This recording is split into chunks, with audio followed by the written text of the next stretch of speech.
Hello, everyone. I'm so excited to be here. I love working with other dance business owners. If you guys are anything like with my clients, you're passionate and full of joy and enthusiasm and also crazy busy and probably not earning enough. So this is one of my favorite topics to talk about because I get to work with passionate dance business owners like you guys and actually help you earn what you're worth. So there's my subtitle, Earn What You're Worth by Perfecting Your Pricing. So this is not an academic approach to pricing. I'm not going to give you a formula that you're going to multiply your costs by to give you a magic number you should be charging. We're going to work on what are you worth, and from that you're going to realize what you should be charging. We've got all sorts. I hope certainly that we've tackled kind of every angle of the pricing process. Pricing is an emotional decision, both as the seller and as the buyer. And we desperately try and shoehorn it into a logical framework. And that framework is important, but it's also important to appreciate the sales psychology, both on the selling side and on the buying side. So we're going to dip into that as well today. This is distilled down from a big pricing course I have, and I have tried to shoehorn as much of that into this hour as I can. So I've got a tendency to talk too quickly. So if you're like, what is she going on about? Pop it in the chat and Rebecca will tell me to slow down. But other than that, we will get through it as quickly as we possibly can. If you want to make notes, feel free to do so. But as Rebecca said, the recording will come out. So then you can always put me on 0.75 speed if I do go too quickly. Okay, so grab a notebook, back of a napkin, envelope, whatever. And I just want you to quickly scribble down a few notes on what your life will look like once your business is bringing in as much money as you would love it to. Note, not what it's bringing in now, not what you think it's realistic that it would bring in, but as much money as you'd love it to. So just free writing, oh, it would be like this. So things to think about, where would you live? Who are you spending time with? What does your day look like? What are you wearing? What do you eat and drink? What self-care do you do? What hobbies and interests could you pursue? So just free writing. Those are just some kind of ideas to get your brain flowing.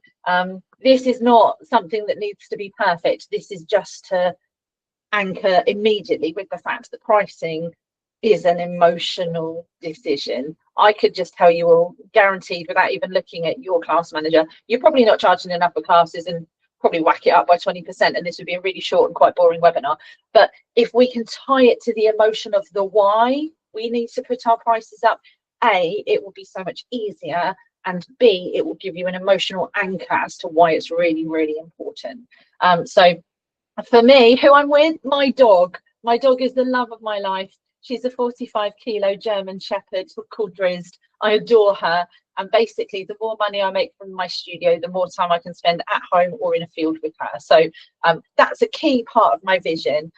She's got dodgy joints, bless her. I need to be able to afford to take her for regular hydrotherapy, and she loves it.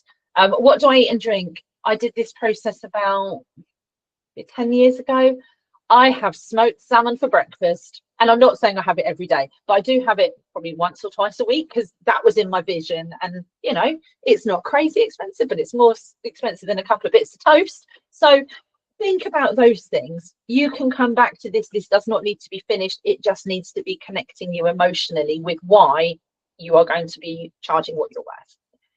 Now, this is where it kind of gets into the nitty-gritty. For your life to look like that, how much more would your business need to make? So straight up, Drizzt hydrotherapy is 40 quid a week. So immediately the business needs to be giving me at least that 160 quid a month to be able to take Drizzt to hydrotherapy. Packet of smoked salmon, about 4 quid. I'd love to say they last longer than a couple of days. They don't. So let's say 4 quid a week. And you're just going to kind of, again, back of a napkin, doesn't need to be exact. Maybe you want to get your nails done once a month. Maybe you want to be able to buy the bottle of wine that you'd really like rather than the one that's cheap and a screw cap. Just back of a napkin, how much more money would your business need to make? So we're looking at the difference between what it's making now and what extra you need to be able to have that lifestyle that you've just scribbled about. Now we're going to look at how much of that would you love to make in the next 12 months? So I'd really like to live in a mansion in the middle of nowhere with a helipad. Can I do that in one pricing increase? Probably not. I'm good, but I'm not magic. But could we get it to you being able to take your little one to, maybe she wants to do private gymnastics tuition on top of her regular gym classes? How much is that? Could you do that in the next 12 months? Could you upgrade from like supermarket instant coffee to the swanky, is it a Vatsa? The one with the orange lid that's sometimes on offer, which is delicious. I don't know what it is about that coffee. I think it's, this sounds very odd. I think it's the texture more so than the taste of that coffee, but I like that one. How much more is that? Is that doable in the next 12 months? So you've gone, here's my vision of like the ultimate version of your life. What does that look like? For your life to look like that, how much extra does your business need to make? And then from that, how much of that would you love to make in the next 12 months? So we're starting to get a little bit more realistic. So we've gone from helipad to in the next 12 months. So we've brought it a little bit more realistic. Now we're going to get to where the rubber meets the road. What does that look like on a monthly or termly basis? Now, I'm really hoping, because you guys are all part of the class manager community, I'm all really hoping that you're all charging monthly. We'll go into why that's important later, but that is definitely the best structure. But I've put termly just in case. What does that amount of money look like on a monthly termly basis? So I'm great at pricing. My mental arithmetic is not brilliant, so go with the flow. I'm going to keep the numbers simple for that purpose. Let's say, just coincidentally, and for no mathematical reasons whatsoever, that you want to make an extra £1,200 in the next 12 months. Even with my arithmetic, I can tell you that that looks like £100 a month as an example. So I've put, sit with it. Don't overthink it. You can tweak it. You are not going to get a full vision with a full breakdown in the first, I don't know what we're on, 10 minutes of a webinar. But it's just to kind of open your thinking, to get your brain buzzing to why this is important. Okay, start earning more from today. We're going to create a cohesive plan to generate that money you'd like in the time frame you want. For that, we need to know, what is your cost increase number? So that's the how much more does your business need to make, and what's your vision number? What does that ultimately look like?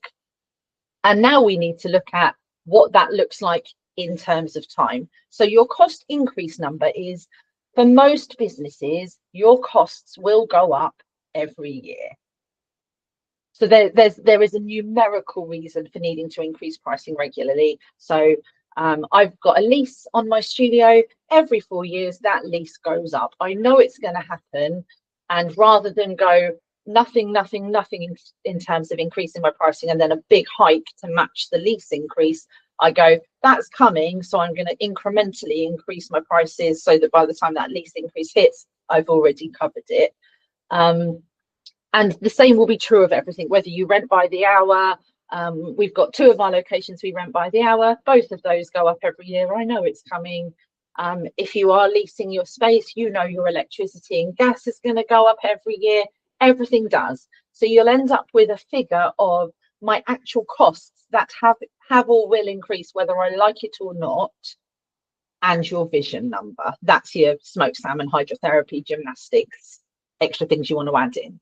Both of those are important. One you can't do anything about. You've got to find that money to increase your cover increases in your costs, whether you like it or not. That is going to happen. And if you're going to find extra money to give to Eon or BT or whoever, then let's make sure we've got some for us as well.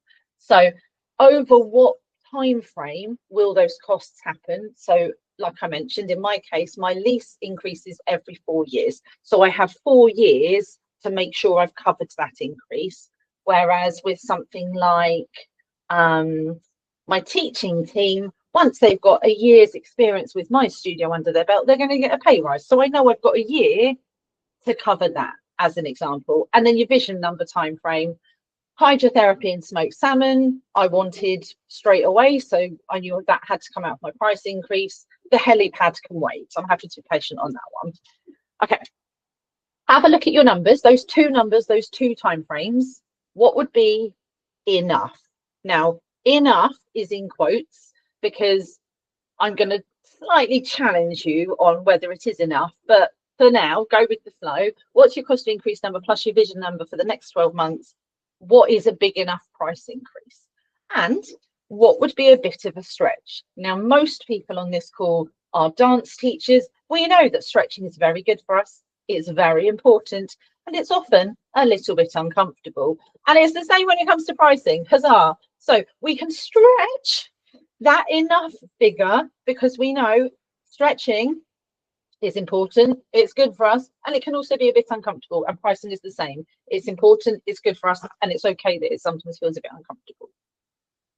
Now, you've factored in what must happen. Your cost increases have got to get covered. I'm telling you that you're worth more than you're charging, so we want to get your hydrotherapy, smoked salmon, gymnastics budget in there as well. We know what that looks like as enough. And now I'm just going to encourage you, like you would encourage your students, hold the stretch for a bit longer, breathe, and go a little bit further into it.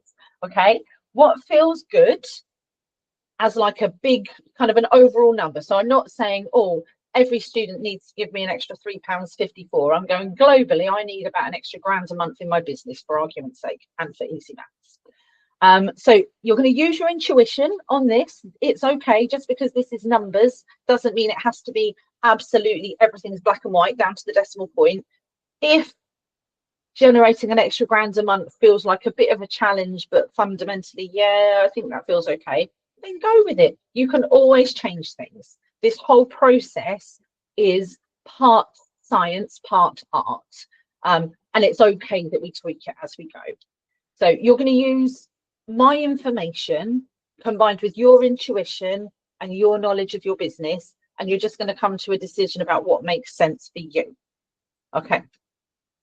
Once you know what that number is, so for argument's sake, Alison, if I could get an extra £1,000 a month in my business, I'd be really happy. Fine. Once you know what that figure is, then we look at the strategy. And this is where most people fall down. Some people just go, oh, putting prices up is scary, so I'm not going to do it. Don't do that. Some people go, I should probably put my prices up. I'm sure I met a girl called Alison once, and she told me I should put my prices up, so I'm just going to put my prices up.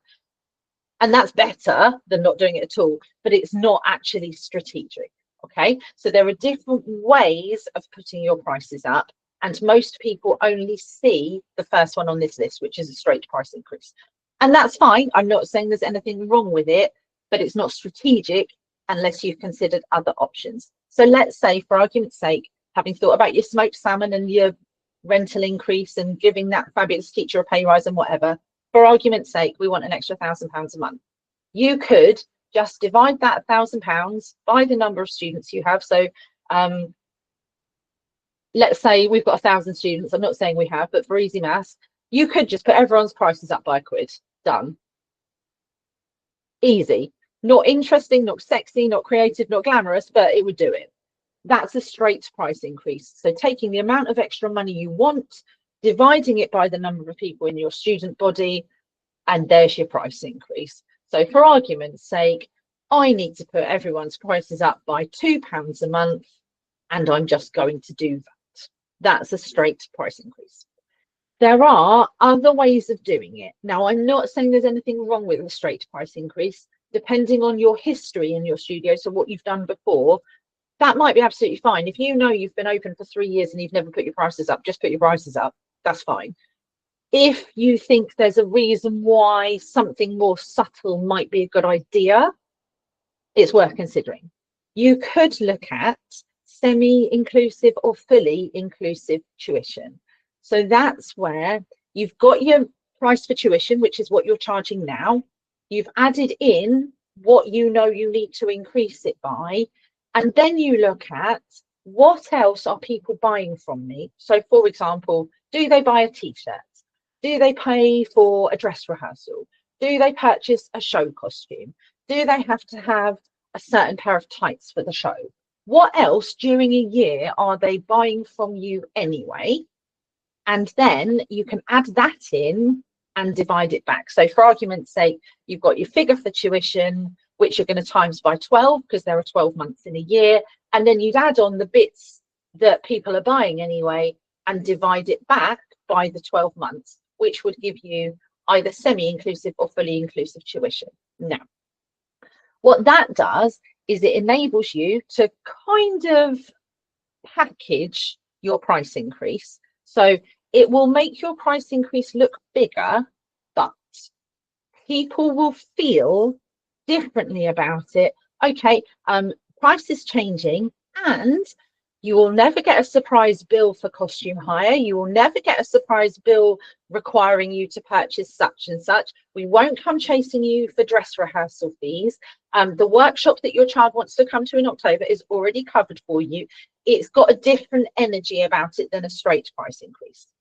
Note, I'm not saying about any of these that one is better or worse than the other. I'm just saying there are options that you can consider. So semi-inclusive would be, for example, I'm going to include the t-shirt that I want them to all have and the dress rehearsal that I end up chasing people to pay for. Fully inclusive would be every element of the student experience is included. That's what we do. It makes us very expensive, which I'm very comfortable with.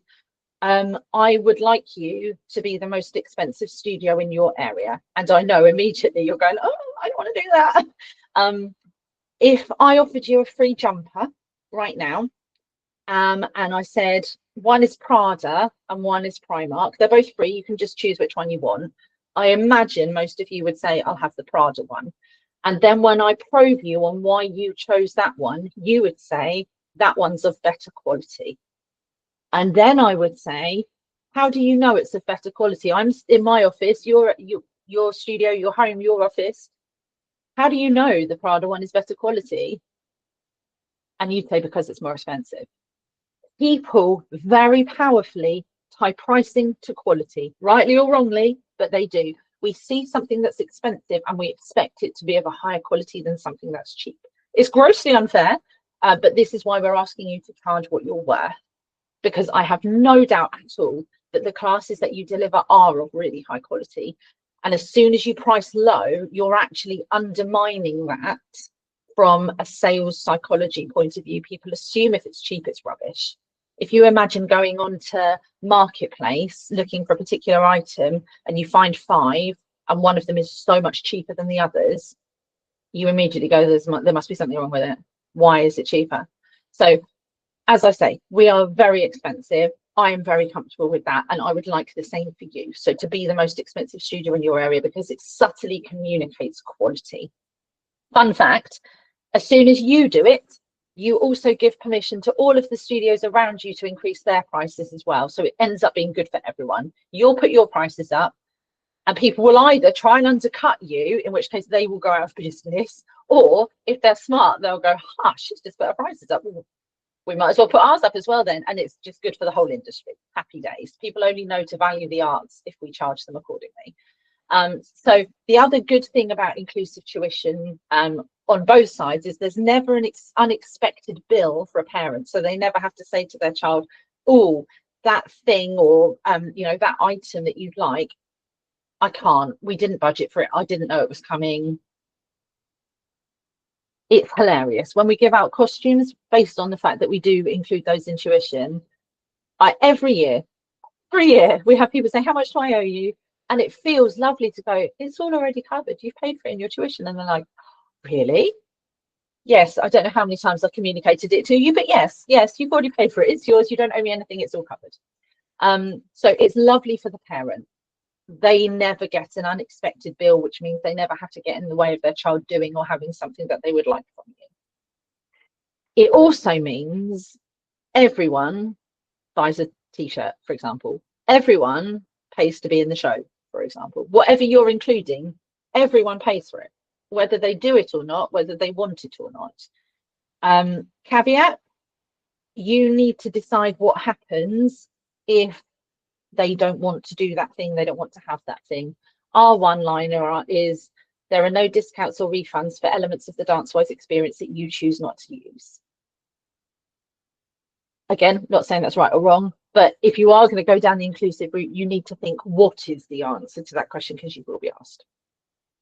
So that's inclusive or semi-inclusive tuition. It's a great way of doing it because people feel like they're getting something for the increase. You're getting more money, partly because you've increased the price as part of that anyway, but partly because everyone in your student body will purchase those things because it's bundled in, whether they want to or not. It's easier for them because they don't have to suddenly go, oh goodness, summer school's coming up and I didn't budget for it, or whatever it might be. You can also, I mentioned this at the beginning, tweak tuition cycles. So for example, if you are, and I really hope you're not, but if you are still billing termly, you could put your prices up significantly because you're then going to divide it back by the months and people will feel like they're getting a great deal.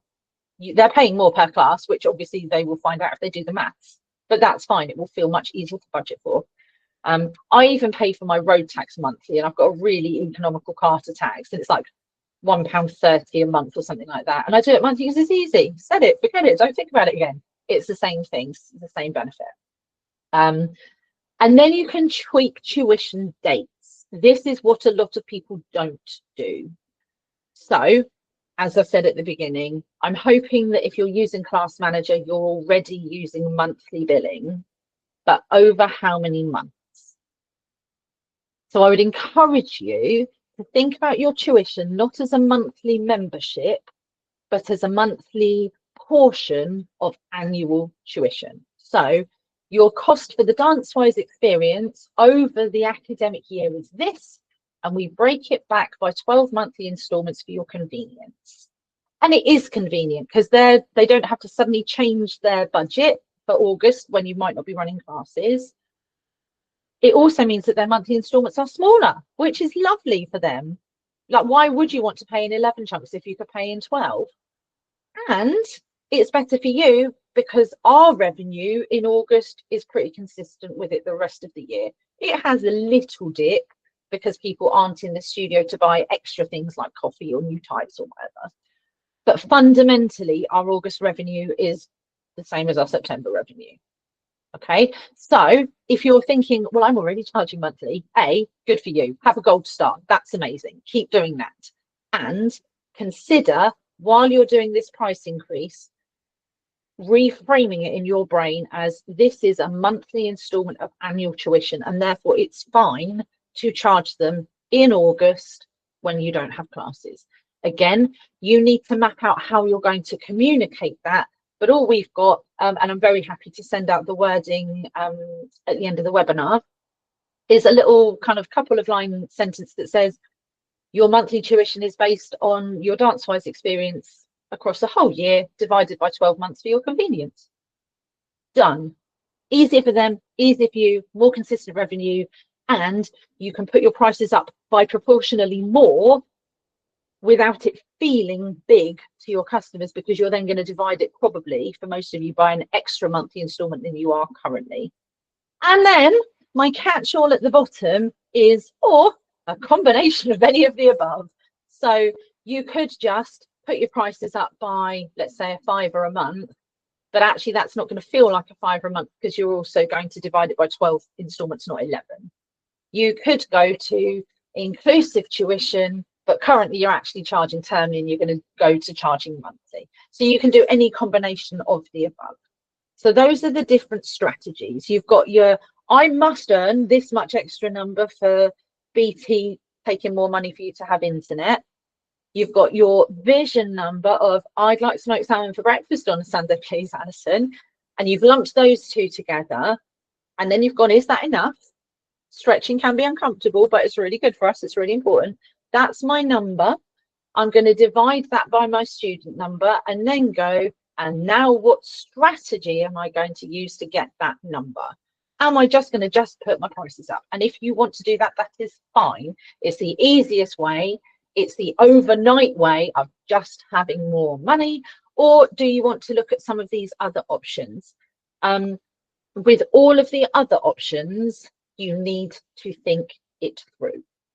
You need to think it through. So let's take a t-shirt as an example because it's relatively universal. If you're going to do semi-inclusive tuition and you already know you want to put it up by £5 a month, but to kind of sweeten how that feels to the customer, you're also going to say, and we're going to throw in your t-shirt for you. You must factor in the cost of that t-shirt to your pricing increase. So if you know you already want to put it up by £5 a month, that's what's that, £60 a year, check me out with maths. You need to look at, and what does the t-shirt cost? Not what does it cost you, what does it cost the customer? So let's say the t-shirt costs you £6 a month, £6 in total, sorry, and you would normally sell it for 15. You're not just going to give it to them, you're going to take that 15, add it on to the 60, that's 75, and then divide that back by your 12 monthly installments. So you're still making sure, even though you're giving them something extra as part of this, you are still not just covering the cost of the extra, but covering the profit of the extra as well. Because what you don't want to do is go, well, I made so much extra revenue, but then I've got a t-shirt bill that has eaten up all of the increase. That's not what you want. You need to work out, what do you want extra out of your business? What overheads, so hall hire, teaching team, whatever, what extra there do you want? Then what is the retail price of any items that you're going to include? So to give you another example, we include show costumes in our tuition prices. When we were just selling a costume directly, here's your costume, you owe us this much, it was about £40 a head that we would sell it for. When my creative team are sourcing those costumes, they are told £25 a head maximum. Less is better, as long as it doesn't look like it's worth less. I don't factor the £20 or £25 into the inclusive tuition workings out. I factor the £40 because that's what it's worth to the customer. So you're still maintaining the profits from that costume as you bundle it into the tuition. I hope this is making sense. If not, whack it in the chat and Rebecca will prompt me at the end. So just make sure whatever you're including, you are a business. The function of a business is to make money.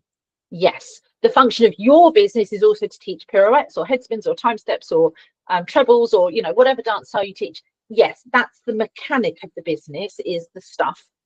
So the dance classes, the iced buns, the haircuts, the changing of tires, whatever, the literal doing of the business, yes, is that. But the function of a business is it should be a money-making machine. You should put some money in this end and more money should come out of the other end. So make sure, if you're looking at inclusions, you're A, factoring in the cost of those inclusions, and B, you're factoring in the profit of those inclusions as well when you're doing your calculations. Okay, so this is where it gets exciting. What's your new tuition amount? So that's, once you've done all of the working, what does that new number look like? When does it come into play? Now, I said in the previous slide, the only way of instantly making more money is to just do a straight price increase, because with that you can go, cool, I quite fancy an extra £5 a head. I'm going to send out an email that says I'm going to charge you an extra £5 a head, and it's effective from the next billing cycle. Done. That is the only way you can just make more money overnight. But if you're going to look at inclusive, something like that, if you need to take advantage of one of the auto pay options that Class Manager offers, I would definitely make sure you're on some kind of auto pay, either direct debit or recurring charge, because if you're not, you've got to rely on someone making sure they do give you that new number. Whereas if you've got an auto pay in place, obviously we need to let them know that it's going to change. Obviously we need to do that in writing. Obviously we need to give them enough notice that they can factor that into their budget. But once you've done all of those things, you can just take the new amount and you can do that overnight. If it's inclusive, you need to give yourself time to think it through, because what I don't want you to do is take this webinar that is 100% about making you receive more from your business to get what you are worth, and actually you end up making less because you didn't factor all of the calculations through properly. So if you're going to do a straight price increase, do it tomorrow for all I care. If you're going to do inclusive, stop, map it out, think it through, sleep on it, talk it through with someone else to just kind of sense check your thinking. So when does it come into play? I would suggest, even if you're just doing a straight price increase, you give people a month's notice. I just think it's kind. You know, let's say you are going to put it up by a £5, even with a cost of living crisis, most people could find an extra £5 in their budget if you give them a couple of weeks to go. Okay, maybe we don't get a bottle of wine on Friday night, damn it. Okay, so I feel like that's kind. Can you give them more notice than that? Of course. But again, if you're on auto pay, yes. If you're not on auto pay, they will forget to change the amount that they're sending you. This bit's important as well and is often missed. What boundaries are you firmly putting in place? This is important. Is it, like I said with our inclusive tuition, the show is central to everything we do. We are a performing studio. We don't do exams. Nothing wrong with exams. We just don't do them. Everything is focused on performance with my studio. So if you don't want to do the show, that's fine, but you don't get a discount or a refund because you have made that choice. I would also say we're probably not the right place for you. You probably want to find somewhere that doesn't do shows if you don't want to do shows, because we do 3 a year now. And people will push back on that, but I don't want to do the show. And I understand that, but there are no discounts or refunds for parts of the dancers experience that you choose not to enjoy. If you need to, it's the same as going into Tesco's and buying a box of Quality Street, opening it, taking out all the toffee pennies because you don't like them, putting the lid back on, taking it to the checkout, and then saying, I should get a 10% discount because I don't like toffee pennies and I've left them on the floor. As soon as you put it in those terms, people are like, it's exactly the same. So what boundaries are you putting firmly in place? And there's no right or wrong answer to this question. What's so important about it, though, is that you think, what are the boundaries? Doesn't matter what they are. It just matters that you've thought it through ahead of time, because where you'll go wrong is if you haven't thought about it ahead of time and then a customer says it to you in the moment and then you respond with emotion, not your brain, and you suddenly find yourself offering various discounts to God knows who, and they're probably not even the nice customers. They're probably the ones that are just the most shouty and they get a better deal than everyone else because you didn't have your boundaries decided ahead of time. Doesn't matter what the boundaries are, just matters that you've thought them through and that you've got them. And then on the other hand, is there any flex anywhere? So I have an adult ballet class that I run on a Thursday lunchtime. I love it. They are 2 extremes, the students in that class. I've got either people that take their dancing very seriously, so they've structured their work life about being able to dance during the day as well as in the evening, or they're retired and they don't have a job. So I have one of my students, Sabrina, who's basically made of elastic, dancing next to Pat and Alison, who are both retirees, and I love it. It's gorgeous. Alison is in her 80s. Alison doesn't have online banking. Alison has permission to do me a bank transfer once a month. She's never been late with it. She's, like I say, she's in her 80s. She's of the generation where if you say you're going to pay a bill, you do, and it's on time or early every month. Because bless her, she would have got so stressed out trying to, oh, I've got a class manager app, I've got a banking app, and oh, I can't make them talk to each other. I was like, do you know what, Alison, for the amount of stress it's going to cause you, because I know you will pay on time every month, just do me a transfer. And she's never let me down. Would I do that for someone whose account was in bad order? No. Would I do that for someone that argues the toss about everything? No. Would I do that for someone that's got pushback on this, but you know they've got a Netflix subscription which auto pays every month? No. So you have your boundaries, which are the things that you will not move on. And then you've also thought ahead of time, but is there any flex? And if there is, what is it?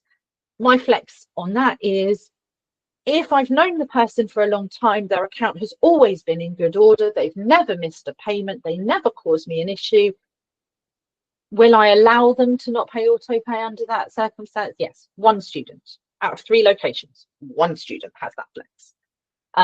And as I say, people that their recurring charges fail and whatnot, no, it's auto pay. I can't trust you to pay when class managers require it from you. I'm certainly not going to trust you to just give it to me. Okay, so whatever your boundaries are around this whole topic, and fun fact, whatever your boundaries are, full stop, think it through ahead of time. And then as part of that thinking through, is there any flex? If so, what is it? Why? What does that look like, etc. Are there any classes or students where there need to be different arrangements? Alison is a great example of that. I feel like there was another example that would have been a useful one. It will probably come back to me if it was important. The other pushback I get from dance teachers on increasing prices, and it's because you're a lovely, passionate lot who care about your students more than you care about yourselves, is what if they can't afford it? What if they can't afford it? I'm going to put my prices up. What if they can't afford it?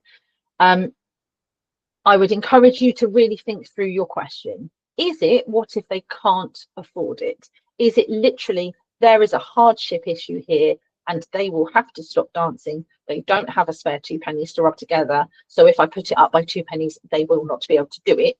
Or is it, they pull their designer purse out of their designer handbag while showing their mates pictures of their trip to Disneyland on their latest model iPhone whilst telling you they can't afford a £2 a month price increase, where actually it's won't afford it. And with the won't afford it, it's nothing to do with the price, actually. It's to do with whether or not they value what you're doing. And that's a double-pronged approach. Number one, it's your job to communicate the value of what you're doing. And this comes with experience and it comes with confidence, and I do own that. I find it very difficult to, I don't find it difficult these days to say, that's the price. We know we're not for everyone. We know we're a premium studio, and you know that isn't the right place for everyone. There are other studios locally who are cheaper. And the amount of people that go, oh, well, I want to come here though, like, then that's the price. I can get a really cheap cup of coffee from McDonald's. It's educated hot water, but I can get a really cheap cup of coffee from McDonald's, or I can go to a really artisan coffee house that roasts their beans on site, and I'll probably pay 4 or 5 times the amount for the cup of coffee. It's a much nicer cup of coffee. Neither's wrong. It just depends how much value you put on coffee. Do you understand what I'm saying? So sometimes people don't see the value in what you're doing, and that's when they can't afford it. But they can afford a Kate Spade handbag, a trip to Disney, the latest iPhone, whatever number we're on now. So number one, have a look at your marketing and the way you communicate. Are you communicating, we are great value? Are we cheap? No, but we're great value. Are you communicating that in everything you do? And if you go, yeah, do you know what, I think we are communicating that, then it sounds like a them problem. They might just not value it, and that's okay. I would spend more for a good cup of coffee. Gravy granules though, I buy basic, because like, it's gravy granules, isn't it? Do you know what I mean? So it's not a right or wrong thing. It's not a good or bad thing. It's not a this or that thing. It's just we're happy to pay for that which we value, and we're never going to pay out for that which we don't value. A beard trimmer, I won't pay a penny for a beard trimmer because I haven't got a beard, but like the value of that is absolutely zero to me, and it doesn't matter what a good job the sales pitch is for that beard trimmer. I'm not going to buy one. I'm not interested. It doesn't have any value for me. So first thing, is it they genuinely can't afford it? This is a case of hardship, or is it they don't understand the value, either because you've not communicated it effectively, or because they wouldn't understand the value of what you're doing, however you communicated it? If it is the former, so if this is genuinely a hardship issue, again, map out what is the process for that hardship. What is the process? And rather than just, oh, I really like teaching her that, or just don't worry about it, I just won't charge you that much. Don't do that. Number one, it's not acting with integrity. If it's not the same for everyone, it's not fair. That's not okay. And it's going to bite you in the bum if that eventually comes out. What you can do though is, again, think it through ahead of time before you release this price increase information. Do we need to have a scholarship fund? Because if it's genuine hardship, let's put something in place that will catch those people that do genuinely need help and they do value what we're doing here. So I'll do a very quick walkthrough of what our scholarship process looks like. We do have one. I might be the UK's pricing queen, but I've also got a heart the size of China. So everyone should be paying more for their dance classes than they are with me, apart from if there's genuine hardship, in which case, of course, I don't want you to stop. Of course I don't. You just need to have a process. It can't just be, oh, well, I guess we'll give you a discount then. Again, you don't want to make these decisions in the moment, in emotion. You want to have made them ahead of time with your brain, not your heart. So I'll talk you through our scholarship model. Any member of my team can give out a scholarship at any point. We can have up to 3 students on scholarship at any moment in time for up to 3 months. So student number 1 comes to me and says, oh, I've just lost my job. We're really struggling. No worries. We will cover your December, January and February tuition for you. No problem at all. Done. I'll update the system. Student number 2 goes to my colleague Tom. Oh, I've just had a massively expensive repair on my car. We're going to really struggle with this month's tuition. Okay, well, we can cover this month for you. We'll cover December. Update us in January, but we'll expect a payment in January unless we hear from you. Cool. That's 2 students on scholarship now for December. Student number 3 goes to Emily and says, oh, we're really struggling. It's Christmas. We're really struggling. Join the queue. Okay, Emily says, well, we'll cover December. So for December now, we've got 3 students on scholarship. If student number 4 comes along, we can't help you in December because our scholarship system is currently maxed out. We've got 3. However, these 2 only need our help in December. So if you can scrape together the money for December, we can help you in January. Okay, so I'm not saying this is what your scholarship should be. I'm saying you need to know what your scholarship is, and it needs to be a definite start date and a definite end date. Otherwise, because you're all about the pas de bourrées and loving the child and whatever, you suddenly go, hold on a minute, it was about 7 months ago I let her off tuition. And then you've got to have a really icky conversation about, you know, I said we'd cover your tuition. Well, I'm just wondering if it's like, if your finances are any better now because you still haven't paid me anything this term, and like, I'm not eating. Do you know what I mean? You just got to be clear what it is. It doesn't matter what it is, but you need to know what it is.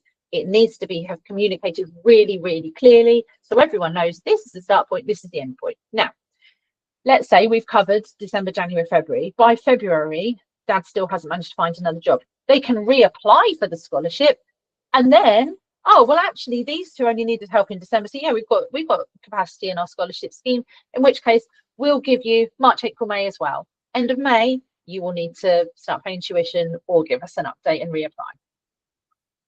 As with anything, whenever you're working with me, again, you need to have thought it through. What are the boundaries? What are the flexions? What are the boundaries?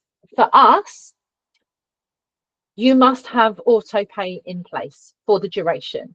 That auto pay will not be run, but it must remain in place. There's no need to cancel it if I'm going to put it through as a 0 transaction, but it must remain in place. Your child must have good attendance. If I'm covering their tuition, they better be there unless they've got a leg hanging off. Number 3, your child needs to show up with passion and energy and engagement and excitement and be squeezing every bit of value out of their class. They need to work their socks off. I want to see that they want it.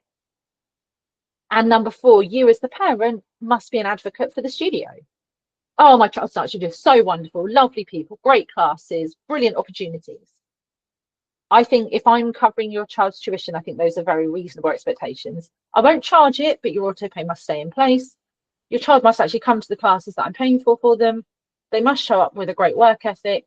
You must be an ambassador for the studio. I'm not saying that's what yours should be, but I'm saying you need to have decided what it is. Because again, it's an icky conversation if you say, oh, we did actually fund your child's training for spring term, and actually they missed more lessons than they were in, and I had to turn away paying customers who could have taken that subsidized place for someone that never actually turned up. Do you know what I mean? And again, is there flexion? There's always flexion with a scholarship. It's only ever 3 months, but you can reapply at the end of the 3 months. It's no guarantee because we can only do 3 at any one time. So if they've been maxed out in the meantime, it is what it is. Just being clear on what are the boundaries, what are the flexions. So when it's really a case of hardship, people will apply for a scholarship. If it's, I don't see the value, they won't be bothered to fill out a Google form with some scholarship information. Making sense? Okay, so with most of this, there isn't a right or a wrong answer. The issue comes that people haven't thought through what is the answer. And that's really the function of this webinar, is to go, think about all of these things and then you'll be grand. Okay. Right, sorry, my screen's gone funny. Oh, we've got our bonus topics, which I can't particularly read. There we go. Okay, right. How does location affect pricing? Well, it both does and doesn't, basically. If you're in a very affluent area, people probably have got more disposable income. and your studio rental is probably higher. So is there an argument for pricing higher in an affluent location and lower in a less affluent location? There is. My studio is near Southampton, so we're smack bang on the border between the New Forest National Park, Darling, and a massive council estate. We sit right on the border between the two, so one very affluent area, one really not affluent area.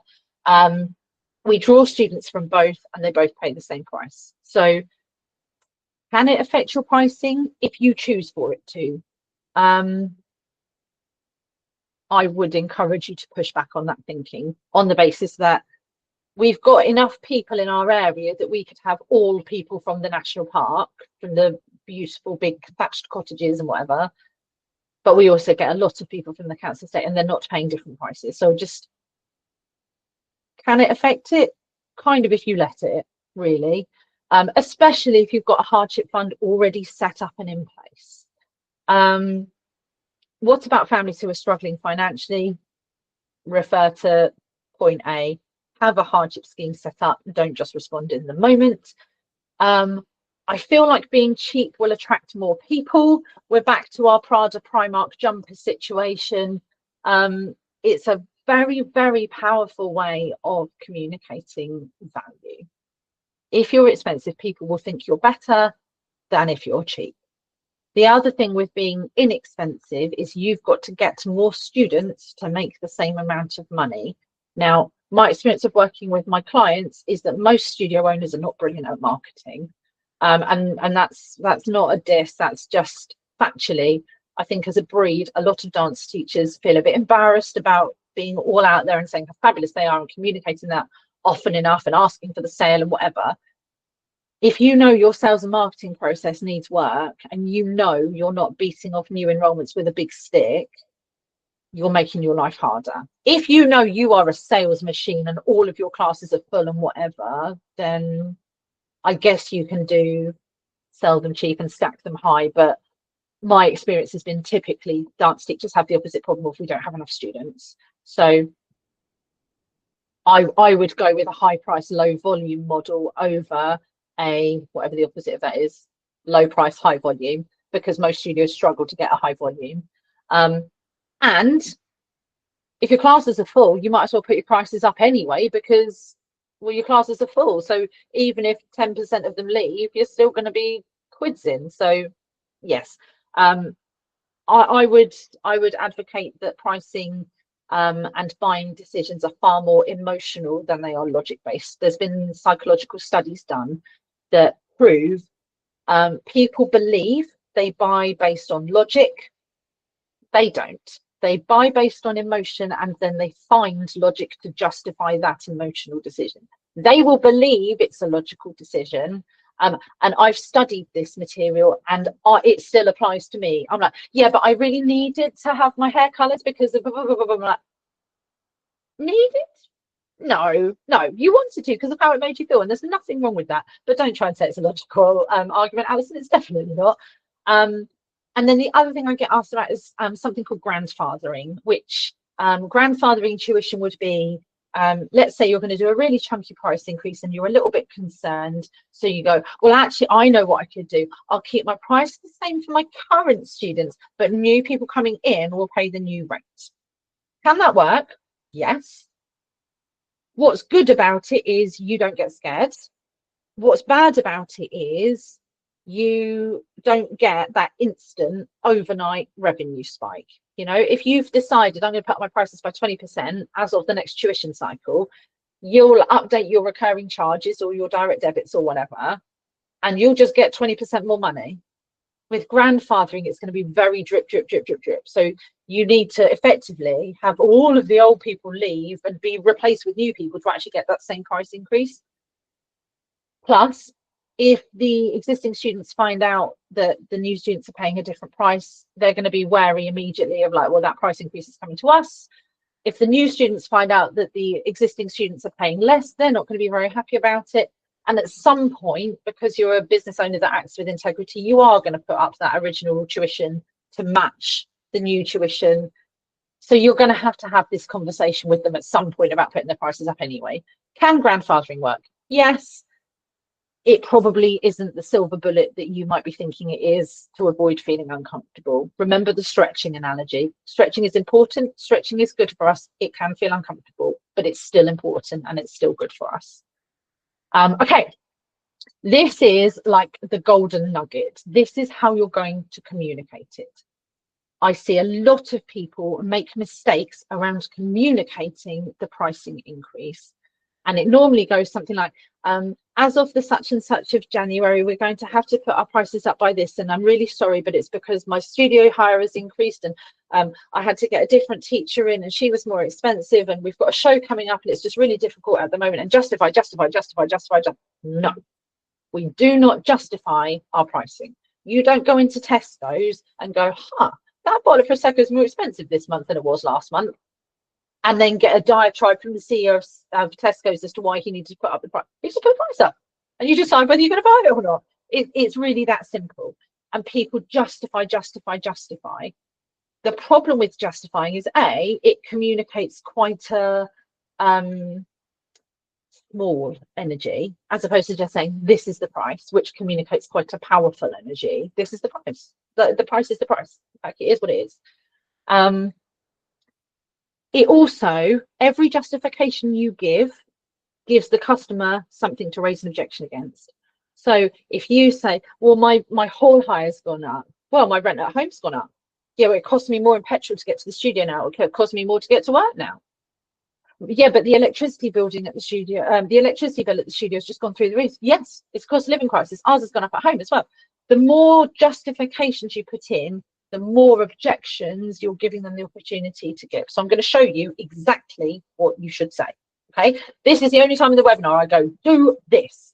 Everything else, I've given you information and I've said, think it through, back of a napkin, chat it over with someone else. I'm not telling you what to do. I'm giving you options. With this, I'm not giving you options. I'm saying, do this.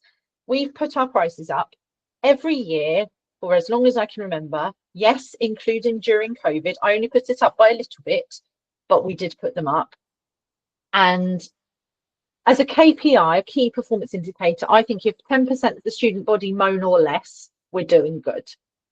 Last time I put them up, we had 2 moans out of 3 locations. And the time before that, it was 1.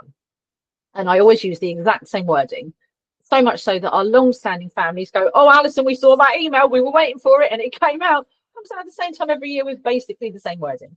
Here we go. Communicating your increase with ease. This is great. The greeting, the incentive, the increase, the special thing, the sign-off.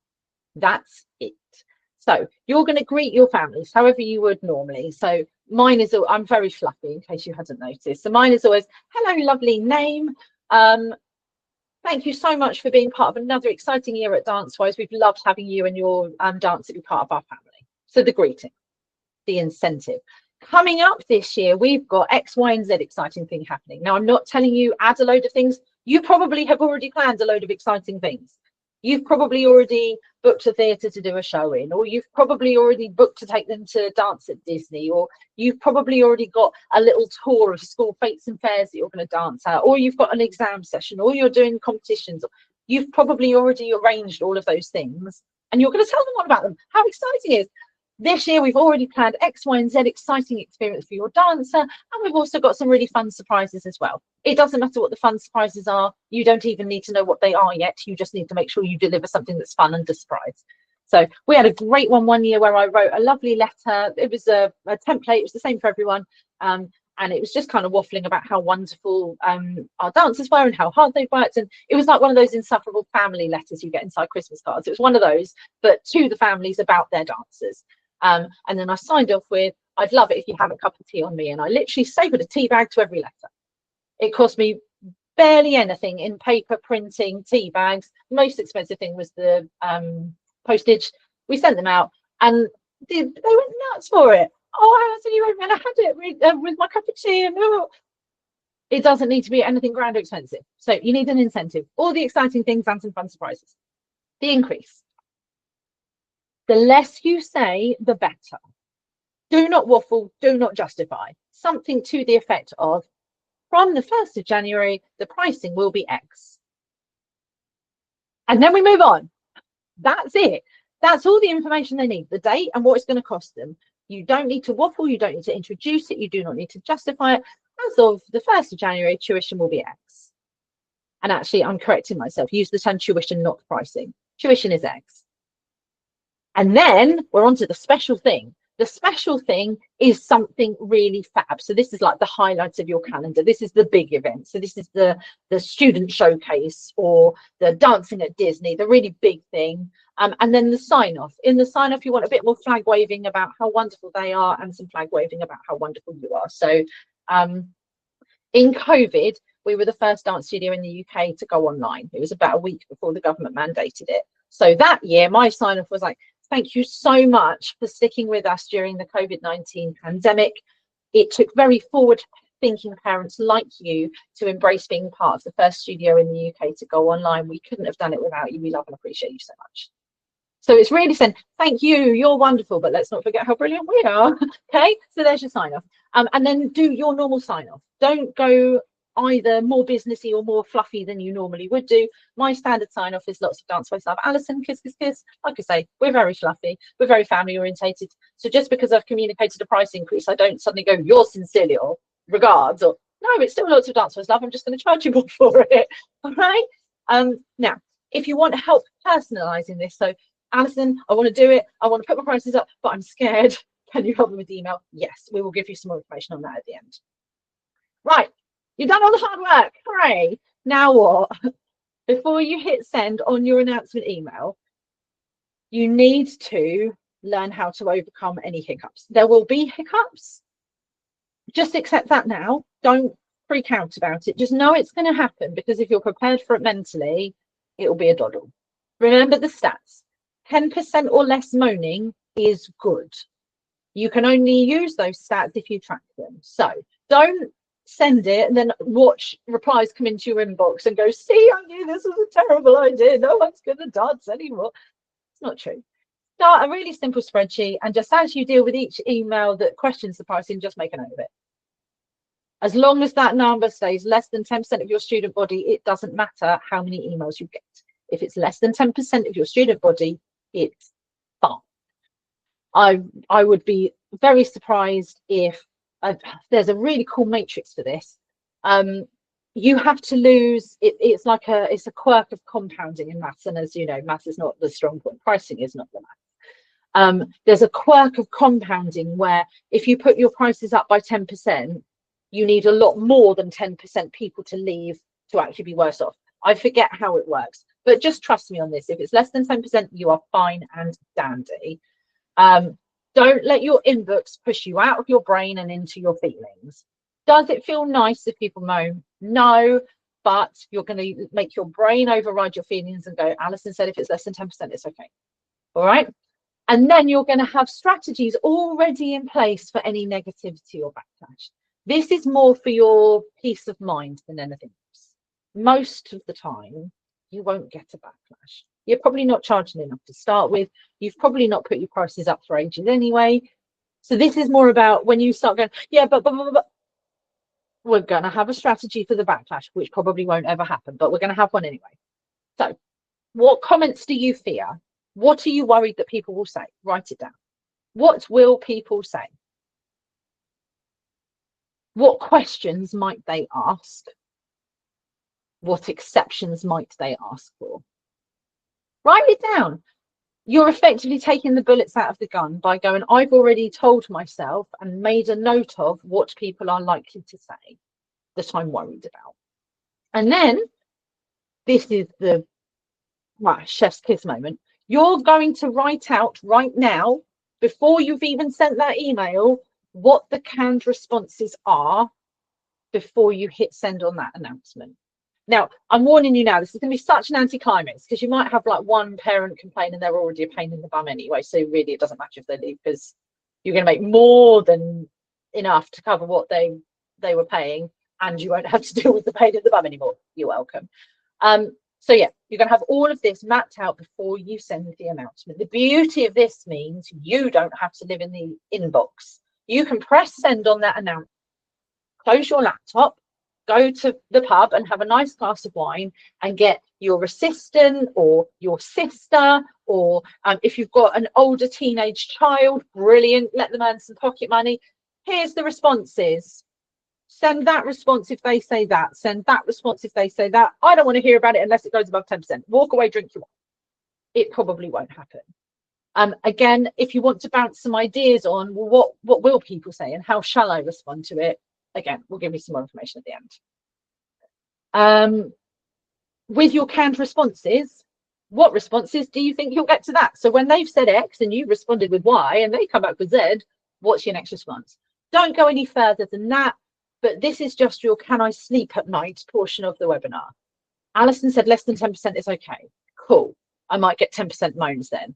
When they moan, they're going to say this. That's okay. I've already got these responses. Yeah, but with that response, they're going to come back and say this. Yes, and I've got these responses. And I'm not dealing with them. I'm going to pay my 15-year-old to do it while I go and drink a glass of Pinot Grigio in the bar.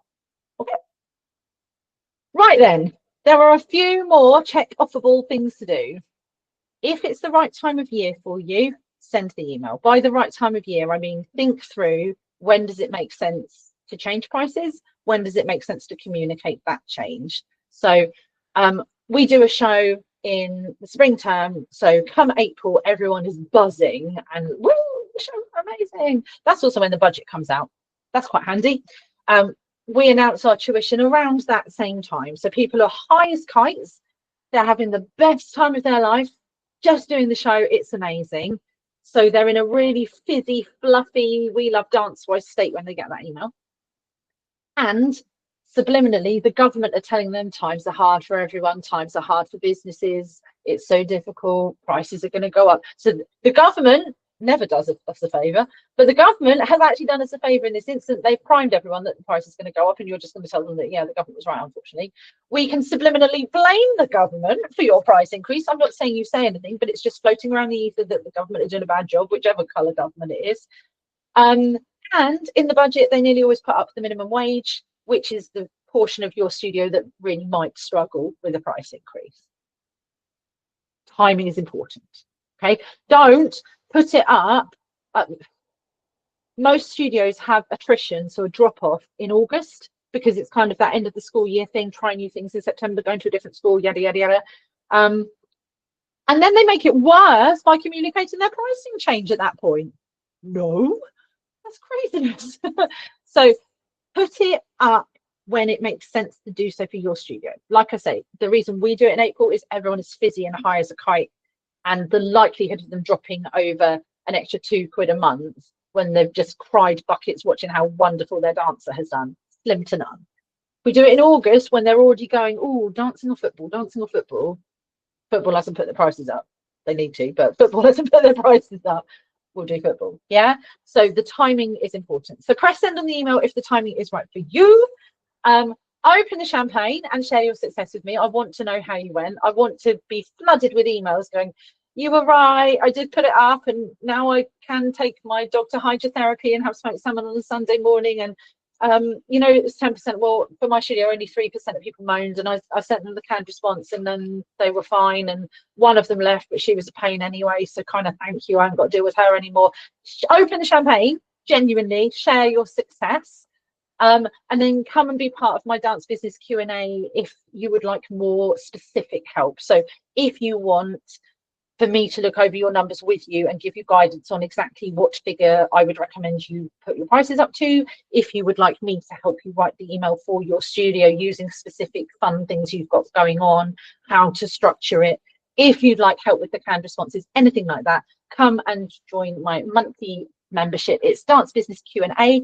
It is super affordable. I realise that sounds like an absolute contradiction to what I've just spent the last hour talking about. I promise you it's not. I realise that the people that need help with their dance businesses are the people that can't afford a big, expensive, chunky membership, which is why it's inexpensive. I make the money I need for my smoked salmon and my hydrotherapy for my dog and whatnot from my studio.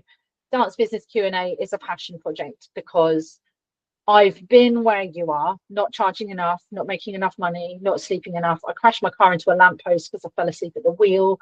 And I don't want that to happen to anyone else. So I charge a little bit because I value my own time.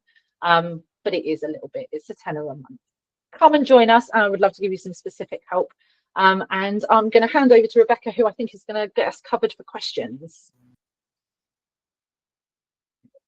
Thank you, Alison. Oh my goodness, how amazing was that? And so many tidbits that we can take away. I definitely will be thinking about how I always want a coffee and a croissant, but a fancy coffee and a croissant. So that's my smoked salmon and dog hydrotherapy.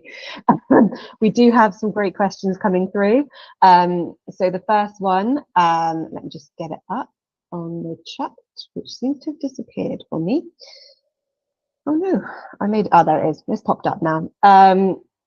So we had one that was saying, when parents push back because of the yearly amount they'll be paying, how would you approach this? Bronya needs to increase due to studio hire increase, and they've got 2 more extra weeks this year they have to pay for without realizing. How would you tell them parents push back on that? So if they're pushing back on the tuition increase, that's all down to how you're communicating it. If you've already communicated that pricing increase, then it's really a case of kind of the price is the price. If you want to do it, that's what it is. Obviously, you say it in a lovely way, like that is what we need to charge to make the classes viable. Obviously, we need to charge enough that we can cover our costs, because at the end of the day, if we don't, we'll go out of business and then we won't be able to teach anyone. And I think if you're just really real and genuine with people, with the extra 2 weeks thing, is there anything you can do about the extra 2 weeks? If not, what you could do, it doesn't help you right now, but it helps you kind of globally with the cash flow overall. You could look at including 1 less week next year. That's another kind of, I don't like the term hidden because it sounds sneaky, but it's a pleasant feeling way of increasing prices for parents. So the year after COVID, we put prices up a tiny bit, but we took it from 37 teaching weeks to 35 teaching weeks. So the cost per class went up, but to the parent, it felt really insignificant. It went up by about 50p a month. But the difference for our profit, our revenue didn't go up, but profits did, because for those weeks, I didn't have to heat the building, I didn't have to pay team, I didn't have to pay hall hire for the satellite studios. So yeah, you can kind of retrofit that process. It doesn't help you right now, but you kind of go, okay, well, so next year we'll do less teaching weeks.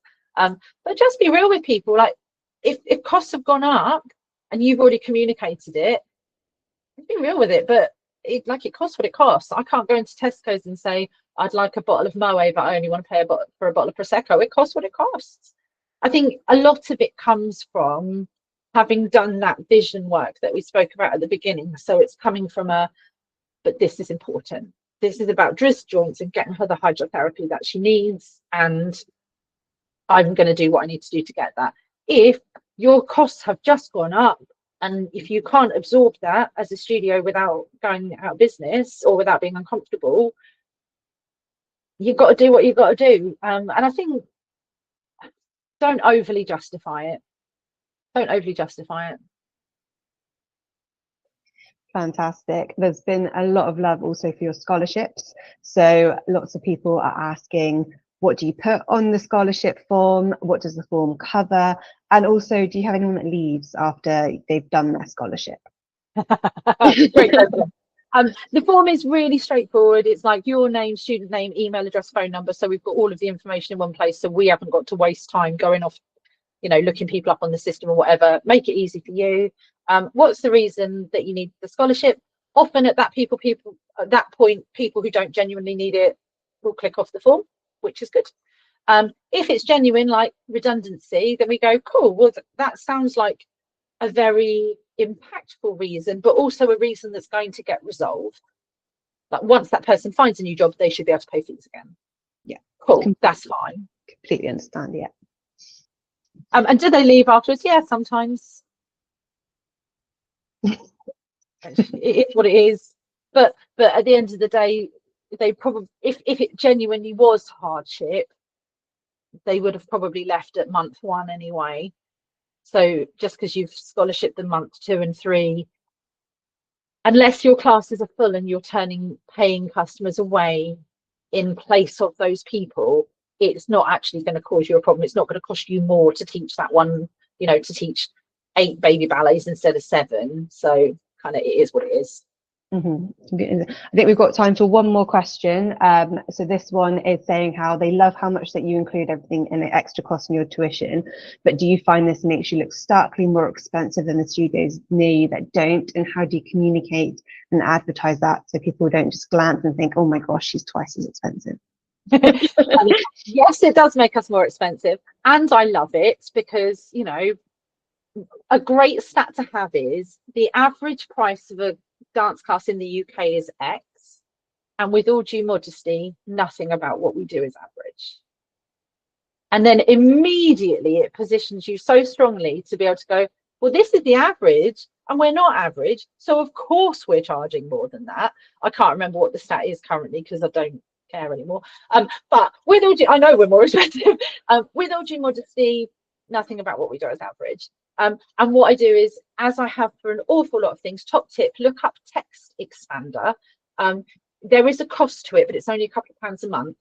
And you can create snippets, which basically is you put a little code in. So, for example, :FT, which means this is my response for, do you do a free trial? And then you type it into Text Expander, and then whenever someone asks you that question, :FT, and it just populates the response. So I have a response canned in Text Expander for what's your pricing. Number one, I don't call it pricing. It starts like, in terms of tuition, dance-wise is different. Unlike other studios, we're realistic and transparent about all of the costs included in your child's training. Included in our tuition are, but list them out, chapter and verse, tell them all the nice things you're going to give them, and then say, this does make us more expensive than average, but you will never get an unexpected bill from us, no unexpected costs at any time, ever. Monthly tuition is.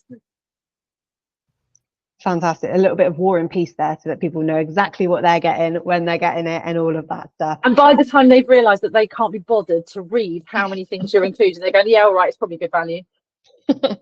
Love that. Thank you so much, Alison. All of that was just fantastic, and loads of actionable points there as well. Thank you everyone for joining, and I just want to say again that this webinar has been hosted by Class Manager and Stage Dumb's easy-to-use software designed for dance studio owners to help run every aspect of your business and sell your event tickets.